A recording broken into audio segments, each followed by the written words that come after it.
One of like the most unusual shifts we're seeing is like people like the Republican Congresswoman of Georgia, Marjorie Taylor Greene, who actually used to be a pretty generic pro-Zionist conservative, recently become very critical of Israel, especially with regards to the arrests of that guy, Tom Artyom Alexandrovich, the Israeli like national cyber directive executive.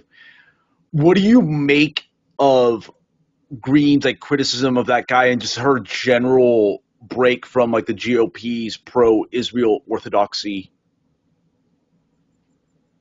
Yeah, I think she's really just tapping into, you know, what we're seeing more on the right in the US, especially among younger people, that they are just sick of this, unconditional support for Israel. Because I think there was a lot of people in the Republican Party on the right in general who were just pro-Israel, like by default. They were like, "Oh, the left is against Israel." The politicians I support like Israel. I know Israelis like, yeah, we should support Israel and support its right to defend itself.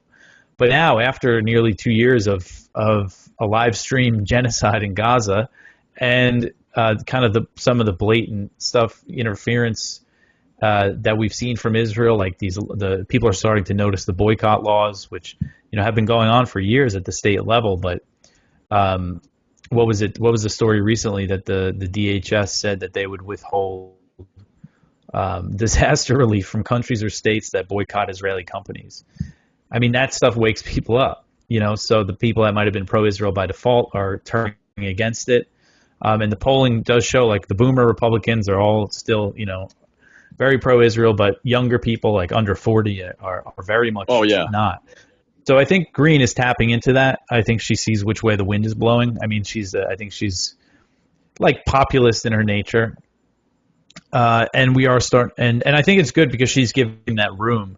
She's seeding the ground for like right politicians on the right to come out against this. Thomas Massie obviously has been good for a while, but that's kind of his just consistent principled stance against foreign aid and everything.